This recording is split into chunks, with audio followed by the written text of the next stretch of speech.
ఇప్పుడు ఏమన్నారు 5 సంవత్సరాల తర్వాత ఎన్నికలు జరగాలంటున్నారు. కరెక్ట్, దానికి నాకు డిఫరెంట్ ఒపీనియన్ ఏమీ లేదు. కానీ ఒక్కసారి 5 సంవత్సరాలు పూర్తయినాయి, 5 సంవత్సరాల మధ్యలో ఉన్నాయి, ఒక్కసారి క్లబ్ చేసేసి ఒకేసారి 5 సంవత్సరాలసారి ఎన్నికలు అనేది కేంద్ర స్థాయి నుంచి మున్సిపల్ దాకా జరిగితే ఆ అధికార యంత్రాంగం ఆ సర్టెన్ పీరియడ్లోనే ఇన్వాల్వ్ అయి ఉంటుంది. ఆ ఖర్చు కూడా చాలా, ఎందుకంటే అయ్యే పూలింగ్ బూత్లు కాస్త 2 పోలింగ్ బూత్లు అదే అదనంగా పెట్టాల్సి వస్తుంది. అంతకంటే పెద్ద లేదా 2 పోలింగు 4 రోజులు జరిగేది ఇంకో 2 రోజులు ఎక్స్టెండ్ అవుద్ది. అదనంగా పెద్ద ఫస్ట్ ఎస్టాబ్లిష్మెంట్ ఉంటుంది. అట్లానే ఈ అభివృద్ధి పనులు కూడా బాగా కొనసాగుతాయి. దీన్ని ఎందుకు మనం ఆహ్వానించకూడదు? ఒక్కసారి ఆహ్వానిస్తే మళ్ళీ కంటిన్యూ అవుతుంది కదా. ఎప్పుడో గతంలో జరిగింది 1 టైము 1 నేషన్ 1 ఎలక్షన్ మొదట్లో మధ్యలో డిస్టర్బెన్స్ ఉంది. ఆ డిస్టర్బెన్స్ని మనం మందుకు మనం సరి చేసుకోకూడదు. అది డిస్టర్బెన్స్ అని మీరు అనుకుంటున్నారు. అనుభవంలో తీసుకుంటే మీరు చరిత్రలోకి వెళ్తే నేను 59 చెప్పాను నేను. ఇప్పుడు మొన్న తెలంగాణలో రాష్ట్రంలో ఎన్నికలు జరిగాయి. తెలంగాణతో పాటు ఇంకో 4 రాష్ట్రాలకు కూడా ఎన్నికలు జరిగాయి. 5 రాష్ట్రాలకే జరిగాయి. మనకి 28 రాష్ట్రాలు ఉన్నాయి. రేపు లోక్సభతో పాటు ఇంకొక 7-8 రాష్ట్రాలకి ఎన్నికలు జరుగుతున్నాయి. కానీ ఇక్కడ చూడవలసింది ఎన్నికైన ప్రభుత్వం 5 ఏళ్ళు ఉంటుందని గ్యారంటీ లేదు భారతదేశంలో. రాష్ట్రంలో కానీ కేంద్రంలో కానీ ఆ అనుభవాలు ఉన్నాయి. మరి అప్పుడు ఏం చేస్తారు?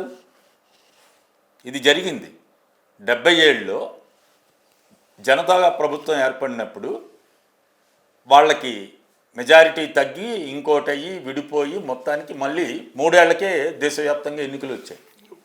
అట్లాగాని వస్తే మరి అదే అనుభవం మీరు 96 తీసుకోండి. 96లో ఎన్నికైన ప్రభుత్వం 98లో పడిపోయింది. 98లో వాజ్పేయి గారి ప్రభుత్వం 13 నెలలే ఉండి 99లో పడిపోయింది. అంటే అప్పుడు ఏం చేయాలి? మళ్ళీ 28 రాష్ట్రాలకి 797 జిల్లాలకి 3739 మున్సిపాలిటీలకి ఎన్నికలు జరపాలా? లేదు. ఏం చేయాలి? అందువలన ప్రభుత్వం చెప్తుంది ఆ 3 కుంటి సాకులు. ఎందుకో అని అంటే ఖర్చు ప్రజాస్వామ్యం నిలబడడానికి ప్రజలు తను కోరుకున్న ప్రభుత్వాన్ని ఎన్నుకోవడానికి ఉన్న హక్కు. అది ప్రజాస్వామ్య హక్కు ప్రజలకి. ఇప్పుడు ఆ హక్కుని మీరు ఎట్లా కాలు రాస్తారు? ఇప్పుడు తెలంగాణ ప్రభుత్వం వచ్చింది, మరి 5 రాష్ట్రాల ప్రభుత్వాలని మీరు రేపు ఎన్నికలు దేశానికి అనుసంధానం చేస్తే ఏమవుతుంది? అంటే ఇప్పుడు మీరు ఏం చేయాలని చెప్తారు? అసలు ఈ 1 నేషన్ 1 ఎలక్షన్ అనేది ఎక్కడ ప్రపంచం ఎక్కడ సక్సెస్ కాలేదంటారా? ప్రపంచానికి మనం వెళ్ళక్కర్లేదు. మన దేశానికి తీసుకోండి. నేను ఉదాహరణలు చెప్పాను.